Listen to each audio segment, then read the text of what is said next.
Hello, everyone. Welcome to Sparkle On with Davy Jags. Today, I am so excited to have Roslyn McLarty, who is founder and a personal coach at Within. Within is all about healing, which, as you know from listening to Sparkle, Sparkle is about healing. It's your happiness, passion, and self-worth. You might know Roslyn's previous work by when she co-founded The Gist, a woman-run digital media sports brand. It's a mostly women-led team. It's a multi-million-dollar company. But Roslyn went through chronic burnout, and that's what we're going to be talking about today. As you know, she was on her founding journey, what really burnout means to her, and how she bounced back from that. So, welcome to the show.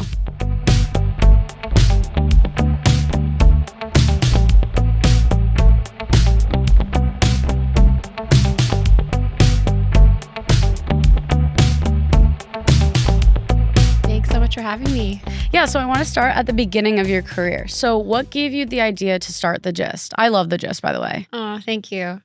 It honestly really came about organically. I started the business with two of my good friends from school. We were all working in different areas of corporate in Toronto and just really kind of noticed from like a personal problems and like needs space, the need for more women-centric sports.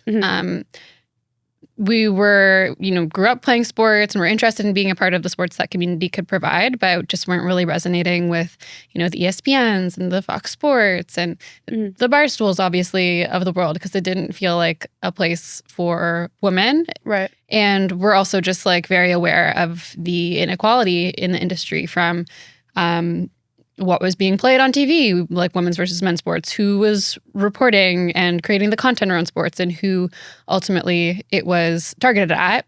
It was just very male-dominated from all angles. And so we were like, if this is a problem for us, it must be for so many other women and other underrepresented sports fans. And it honestly felt like just a really big business idea, and it has been. Yeah. And so we decided to start it as a side hustle, and then a year later went full-time on it. Yeah.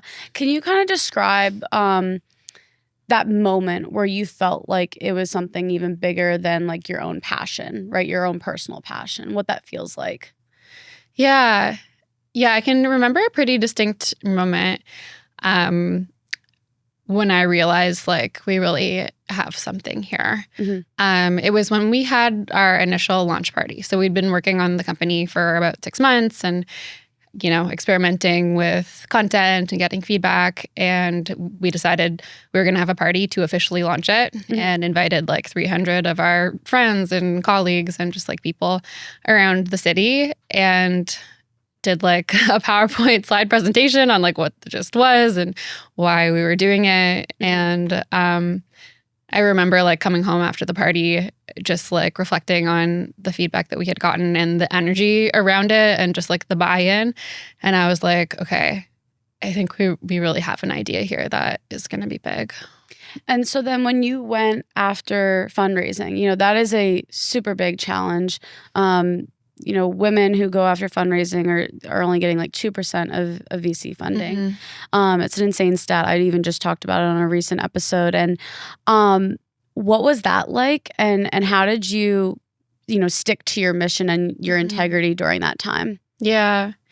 It certainly was a journey. And I think not unlike probably a lot of female founders, the initial interest and traction for fundraising for us was not super positive. Obviously, it's a lot of men in the industry that maybe fully didn't understand or like buy into kind of the pain of the problem that we were going after, or understand how big of an opportunity it really was given that pain. And so, yeah, our initial efforts resulted in a lot of no's, unfortunately. Yeah. And so we had to get pretty scrappy about where we were getting funding from. So we did multiple incubators and accelerators. We raised our first kind of official round from angel investors, friends and family, old colleagues and things like that. And we didn't have a lot of traction at the time, like maybe a few thousand people on the newsletter. And so they really were people that just like believed in us as a team, believed in the vision that we were selling, and that we would be able to do it. And then with that, we were, we really had to be resourceful with how we spent that and being strategic about our growth, both from an audience standpoint and then from a dollar standpoint, if we were going to be able to, raise on that traction. And so I think when we were at a point where we were consistently bringing money in through brand partnerships and all the numbers were going up and to the right, that's when we were finally able to raise like an official seed round. And yeah, to your question about like staying in integrity, most of it was not venture capital funding. Most of it was angels, kind of strategic funds, strategic partners, took on some debt, lots of grants, incubators and accelerators. Really the only VC funding we did take was through an accelerator that was also through Billie Jean King's company, so it felt very aligned. Yeah. And I think that allowed us to not feel like we had to have the pressure of running our company in a certain way. It did allow us to stay pretty in integrity with our mission and vision and values and the culture that we wanted to build. And so as much as it was challenging for sure, I think it helped us make sure that we had like a really good business model and operational model in place and stay in integrity with what we were trying to do. So I kind of know this feeling when you have this whole picture. We were talking about having that feeling of something being so big, it's something bigger than yourself. And maybe in your mind, it kind of feels like this upward traction linear line.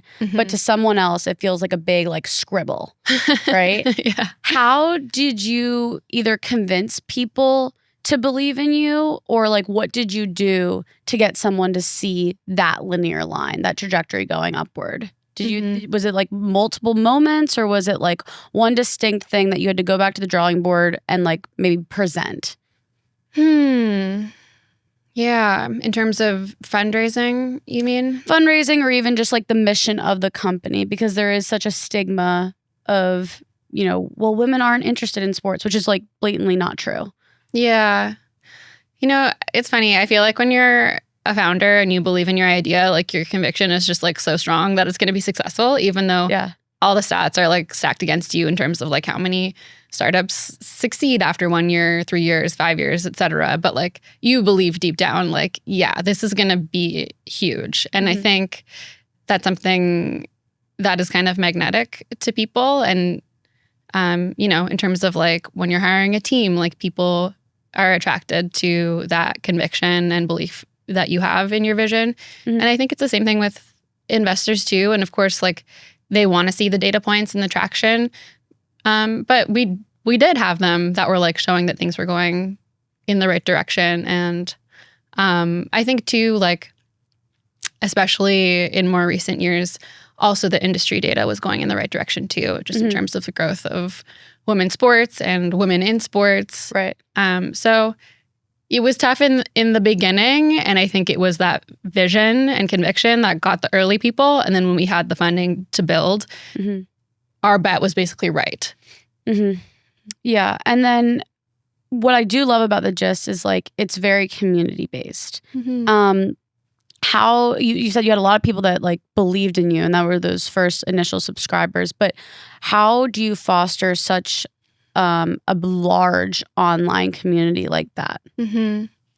Yeah, I think for us, like one of the biggest things has just been having a brand that stands for something and being very mission driven and purpose led in the work that we're doing, and really being about making sports a more equitable place and making it an inclusive place for everyone, and especially people that have been traditionally excluded from a very exclusive and male-dominated sport. I think like if you build it for those people and not for everyone, it's specifically for the people that have been excluded, right, they will come and they will feel welcome and they will be engaged. And I think that has been a really big part of it.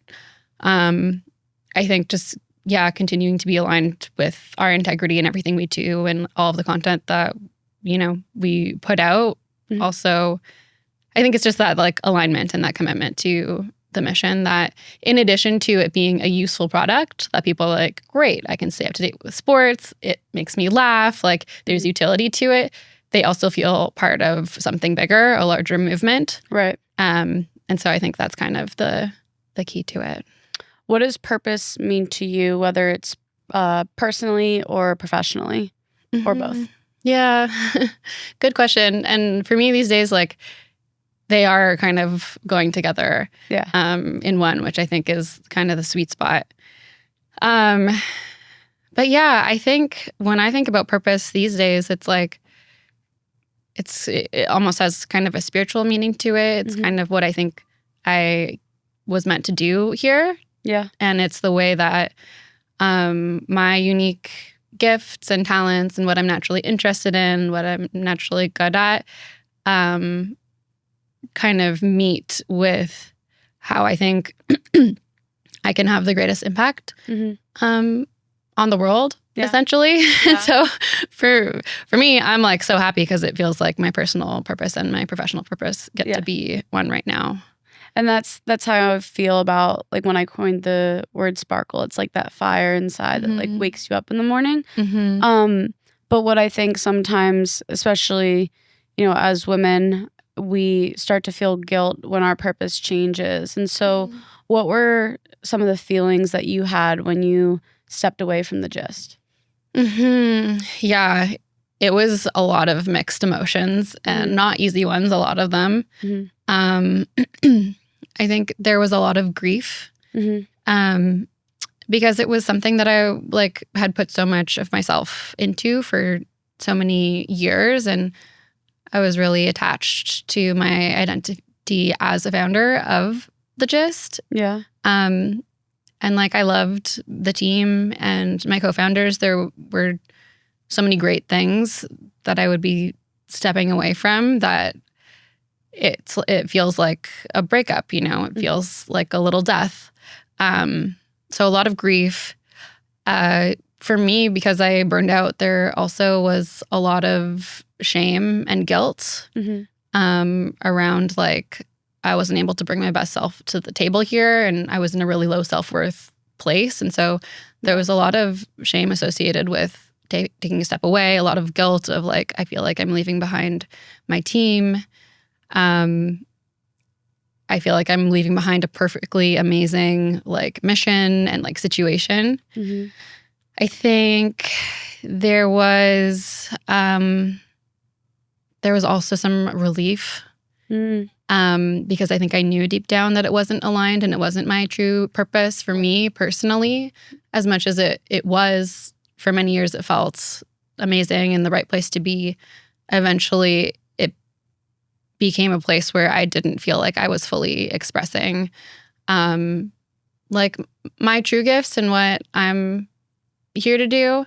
And I can explain that a little bit. Like I was the head of operations, finance, and growth, and very much in kind of my masculine energy and left brain thinking and logical, numbers oriented. But I'm a really creative person and I love working with people one-on-one, and parts of that like weren't really, being expressed in my work and my scope with the company.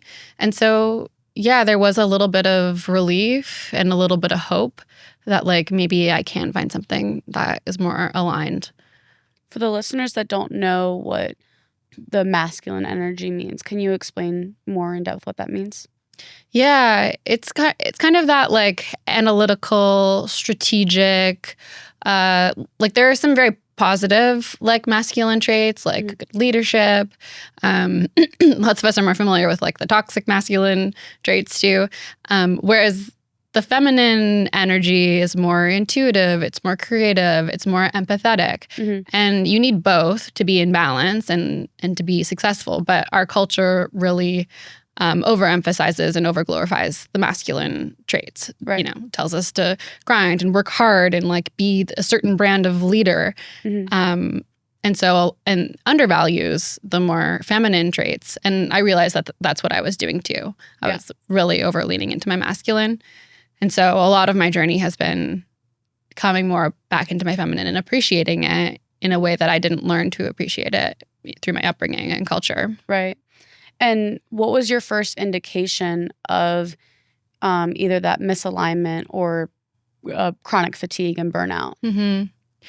Yeah. So it's funny. I feel like I kind of ignored it for a long time. I was so disconnected from my body that even though there was like pain manifesting in my shoulder and neck and I had an eye twitch and like I clearly wasn't, energetic and like happy, I think the truth of that would have been like almost too hard for me to accept that like I wasn't happy in my company. And so it took me getting hit with like running into a brick wall, basically, of waking up one morning and being like, something is like really not okay. And just like feeling just so much overwhelm and anxiety and emotional and physical exhaustion. Like I felt like I was mentally breaking down. And that's really what it took for me to be like, okay, something is wrong here. Right. Was there like a key day or memory that you have where you had finally admitted it? Yeah.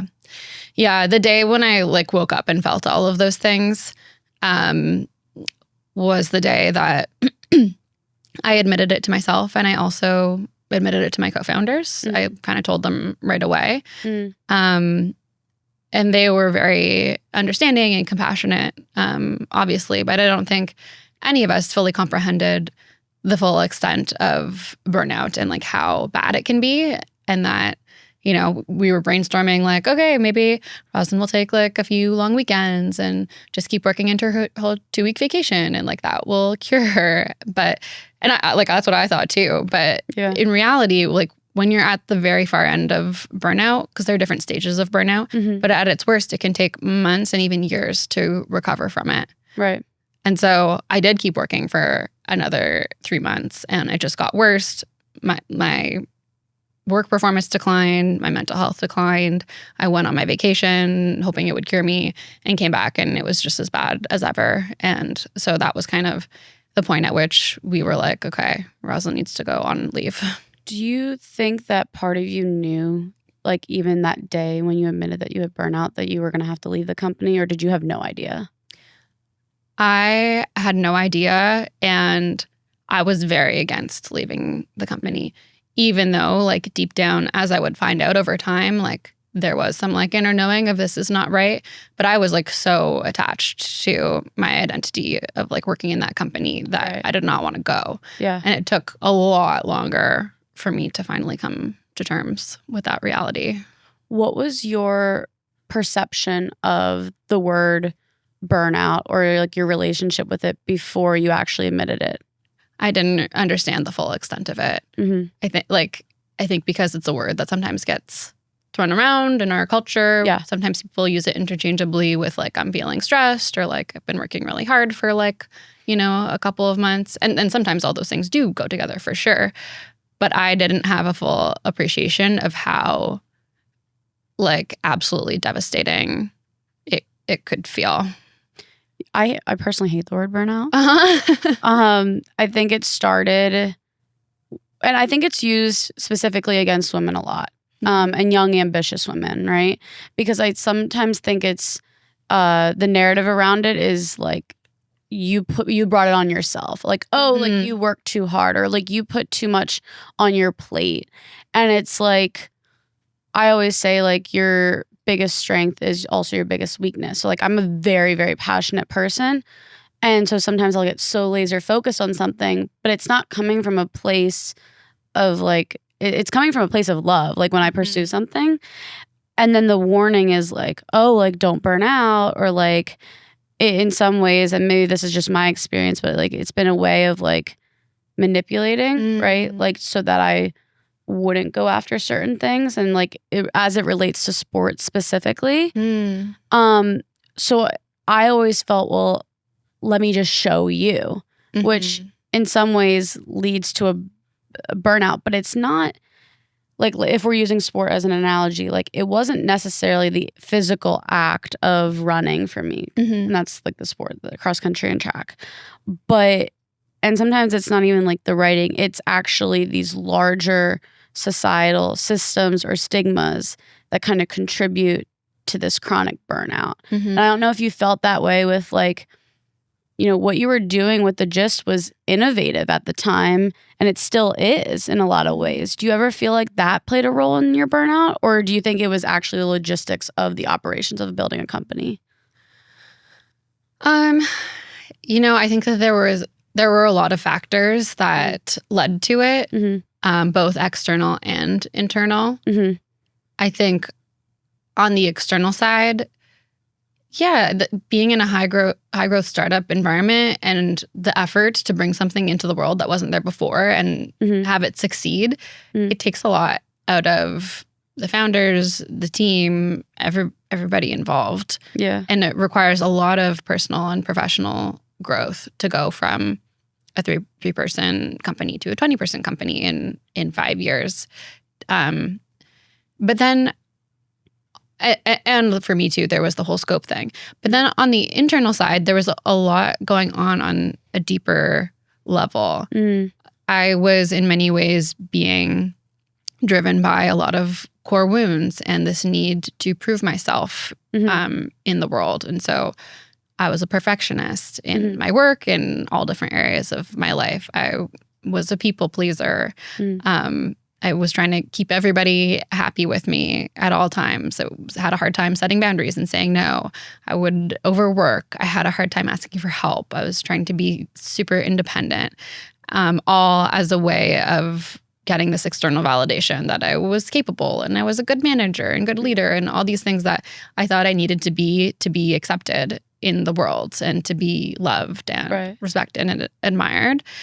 And so all of that was like driven by limiting beliefs, social conditioning, core wounds that were yet to be healed. And so it's interesting when you said like people say burnout is your fault, and it's like it's not, because a lot of those things contribute to burnout, and it's just like where you are on your healing journey. So it's like not your fault if you're someone who's more prone to those behaviors. It just means you have some stuff to heal, and that's okay. And sometimes it takes getting rocked in the way that I did for you to wake up and be like, okay, I'm ready to live my life in a way that is more driven by my soul and my purpose and less by my wounds and, you know, trying to prove myself. I think it also probably goes back to also being like wanting and being ready to heal. Because if you're not, then it's just going to be that like endless cycle. A lot of people don't want to heal. A lot of people want to feel like they're in this constant state of burnout because it makes them, like the hard work or whatever makes them feel valuable. But it shouldn't be surviving. It should be like living. And I think a lot of people forget what that means.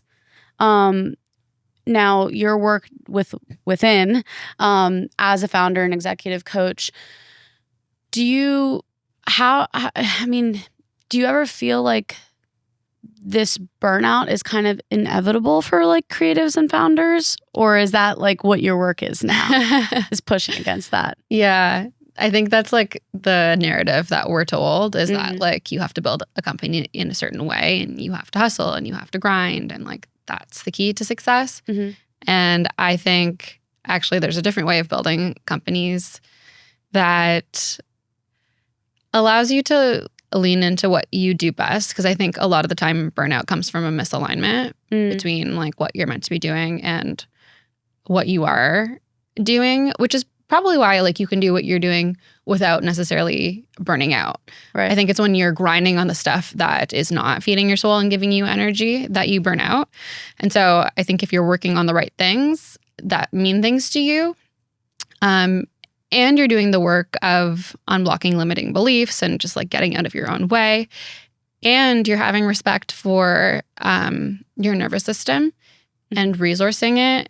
And instead of saying like the more hours I put into my company, the more success I'll have, instead being like, what are the most important things that I need to do? And how do I resource myself in order to be able to level up as a leader and grow with my company by resting, by having hobbies, by being in nature, by spending time with people that I love and that I can be my authentic self with, by, whatever it is that like gives you energy, and prioritizing that balance instead of just like grinding for the sake of grinding and putting in the hours, because that's what our culture says is successful. Guys, if you don't actually follow Roslyn's content already, you need to, because the way you went in depth in this with even like your visual with it of how to delegate tasks that, what you called it, zone of genius, right? Yeah. Yeah. So can you go into what that means actually? Yeah. Sure. So this is based off of Gay Hendricks' work. And if you want to go deeper into it, his book, The Big Leap, is where I got this from. Mm-hmm. But everybody has a zone of genius, and then they have a zone of excellence, competence, and incompetence. And as much as you can, you want to be working in your zone of genius, which is the things that you're naturally interested in doing, that you love to do, that you're naturally good at doing. They're often things that we take for granted because they just come so naturally to us. But it's like the things that we love to do so much that we can spend 10,000 hours getting good at them because we love to do it so much and like become an expert in it. That's our zone of genius. Zone of excellence is a dangerous one because it's the stuff that we've gotten good at doing over time, and that people like it when we do that work, but we don't actually love it enough to like do it forever. Right. So like for me, that could have been, like finance and operations and growth, whereas the zone of genius is like coaching. And then you have competence, which is like you're good at it, but probably other people should be doing it, in your zone of incompetence, which is like you're not good at it. And in your business, you want to be leaning into your zone of genius stuff, because that's usually what either allows you and your business to be making more money and for you to have more energy to put into other areas of your business. And that just like gives you your edge. It's your special sauce. And you want to look at everything else and find a way to delegate, automate, minimize, eliminate, outsource, so that you're not getting drained by those tasks and thus not able to give all your energy to your zone of genius. What if you don't know your zone of genius? How do you identify it? Yeah, good question. I have some ideas for reflecting on it. One good question is like, what are the things you're doing when you get caught in a state of flow? When you just like lose track of time and you're like, oh, I didn't realize 3 hours went by. I was doing this thing. For me, that like randomly like design work was that for me at the gist. Like I loved doing the branding and like doing stuff in Canva, even though that was like not my role at all. So Canva's addicting. Yeah, exactly. For some people, but not everybody. We all have different zones. Some people are like, this is the hardest thing ever. I'm like, no, it's Photoshop for dummies. Exactly. Also reflecting on like what you love to do as a kid. And it's not always like the exact activity, but it can be an indication. So like I used to really like making up dances and like performing them for like, family people. And that doesn't mean I should be a dancer at all. I'm not a good dancer, but there's a part of me that likes to share my story more broadly, like what I'm doing now. So, that's an indication of zone of genius. Also like thinking about what people come to you for help on, like what do they ask advice for you on? What do they come to do? Like what do you get really positive feedback on? And yeah, just like what is energizing. You can also do a time audit where you just like track all your activities every half hour for a week and then just go back and see what's energy giving and what's energy draining, and you'll start to see some patterns there. So lots of different ways to start looking into it. How did you get started like discovering all these tools that you're now teaching, some of your clients? Yeah, honestly, they've all been tools that I have used on myself in my healing journey. Yeah. And so I think that's why it works when somebody resonates with my story and burnout and like what I went through. They're often like good fit for coaching because all the tools that help me heal are probably, lots of them will probably be helpful for them too. Do you think there is a connection between like the mind, body, and spirit as it relates to a healing journey? Yeah, I think so. I think that when the mind, body, and spirit are in integrity, that's kind of where you want to be. For me, when I was burnt out. Like I was so disconnected from my body, which holds so much wisdom and intuition. Like if you learn how to listen to your body, usually it knows best about everything before your mind does. Yep. As it relates to the spirit, for me, this is like your soul, and it's also like your essential self. It's like your true self that like knows from deep down what it is meant for it. Martha Beck teaches this concept of the essential self and the social self. The essential self is like what you're born with, and that unique blueprint for like what you're going to do in this world, what you're meant for. And then your social self is like the self that gets social conditioned, and you know, your parents and your teachers and social media all influence the social self. Interesting. And so leaning back into the essential self, like that journey back into, you know, who you truly are, your soul, I think holds a lot of potential, I think, for finding more meaning and joy. Anyways, that was a little bit of a tangent on on the question, but ultimately when they're all working together, I think that's where you want to be. What was the most profound like exercise or thing or person that influenced you to find that essential self? Yeah. I think it was Martha Beck, actually. So who I just quoted her work. She wrote a book called The Way of Integrity, and I read it like about 3 or 4 months after I had gone on leave.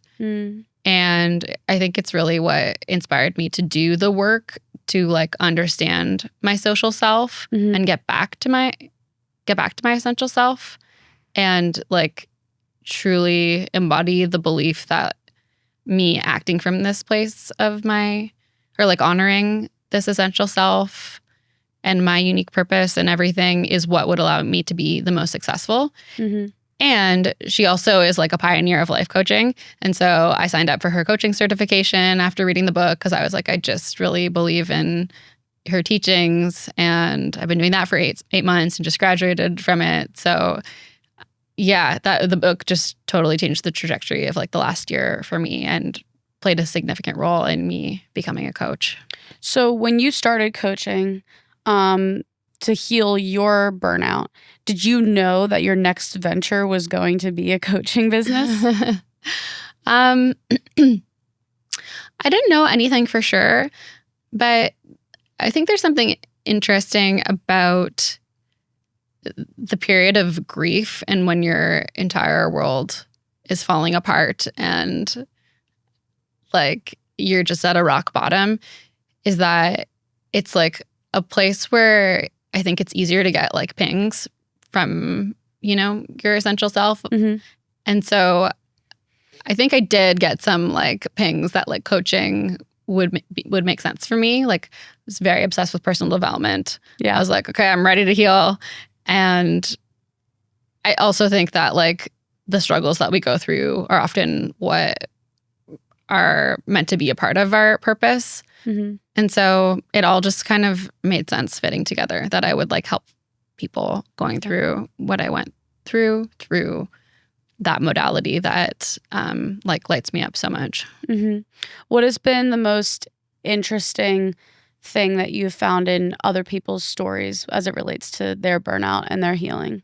I think what's interesting is that everyone's story is different in how it manifests and plays out, and what it looks like in terms of their burnout.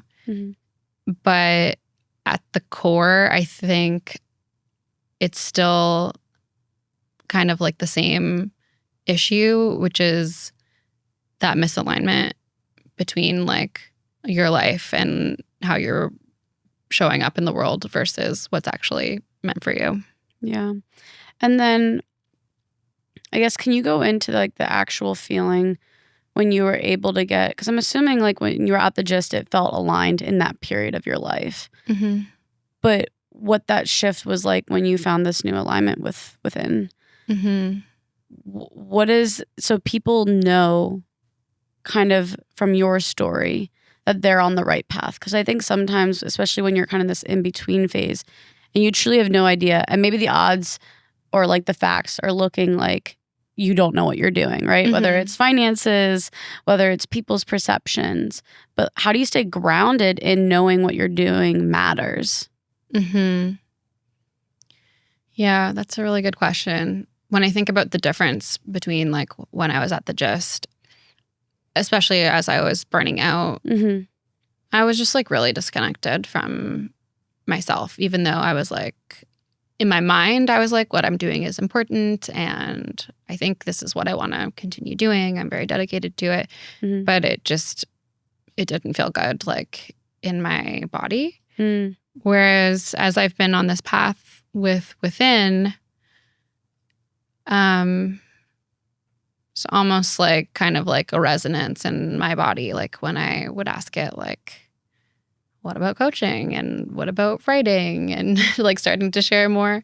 Oh, excuse me. Oh my God, sorry, I just choked on my spit. You're fine. You okay? Yeah, one sec. I hate when that happens.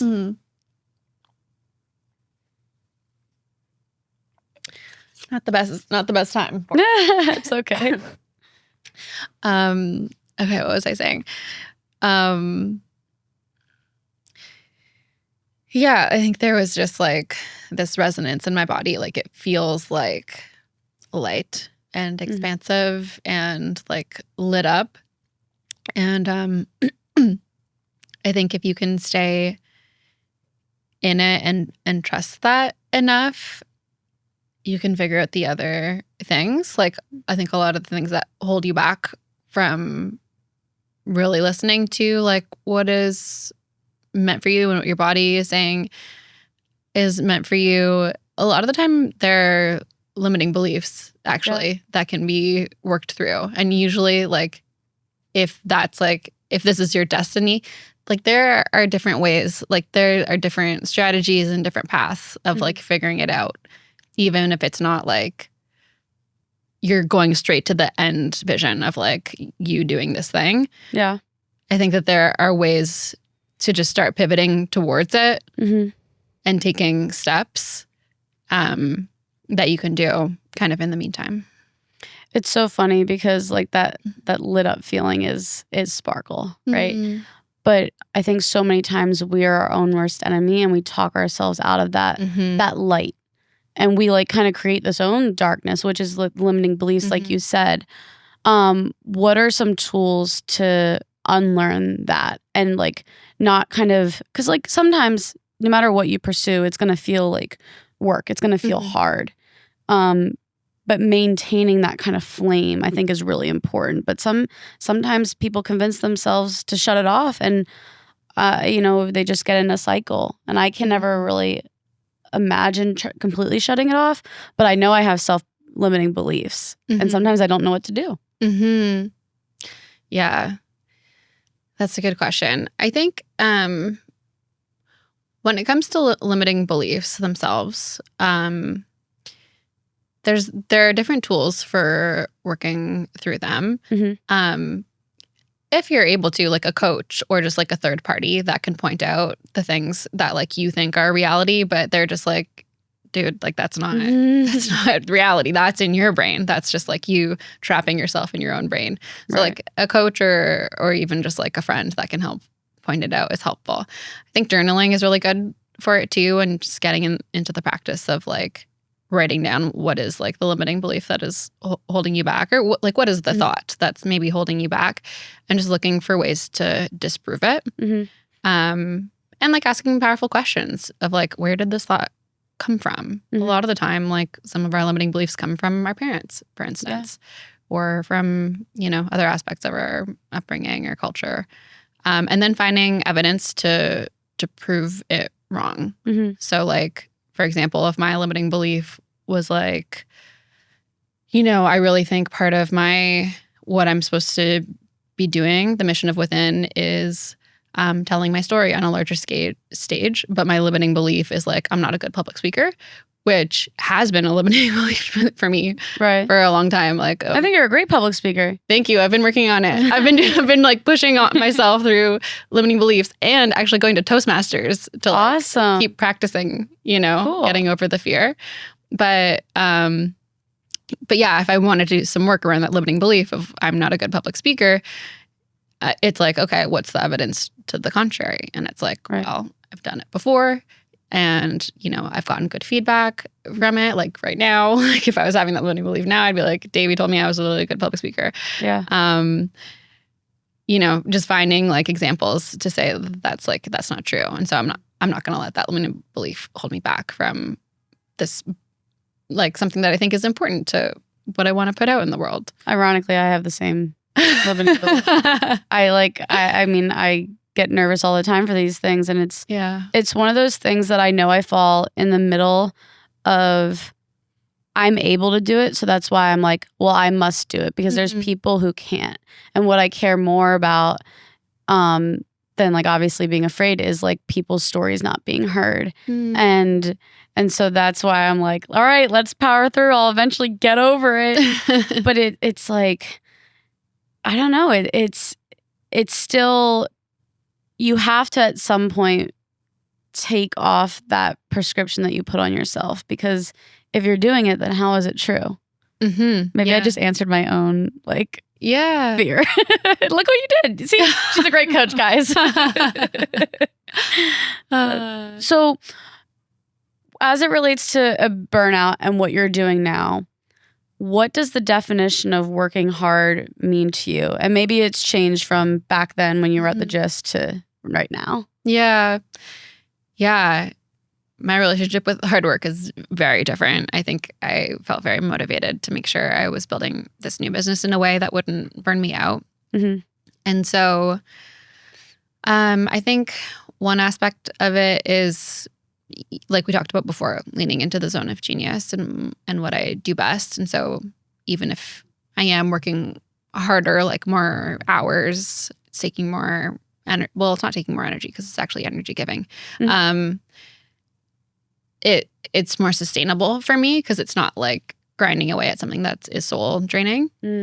I also have been looking at hard work not as like how many hours I'm putting in, but like really looking at the equation between like rest and like resourcing your nervous system to allow me to thrive in the moments, you know, where I need the energy. Right. And there are lots of moments like that when you're launching a new business, like sales calls, stuff like this, when I'm scared of public speaking, you know, like they require something of me and my nervous system. And so it's like, how can I balance that with resting or watching TV or reading or doing like lighter work or getting a good sleep in order to shine for the moments that really matter instead of just working all morning because I'm like, I should be working.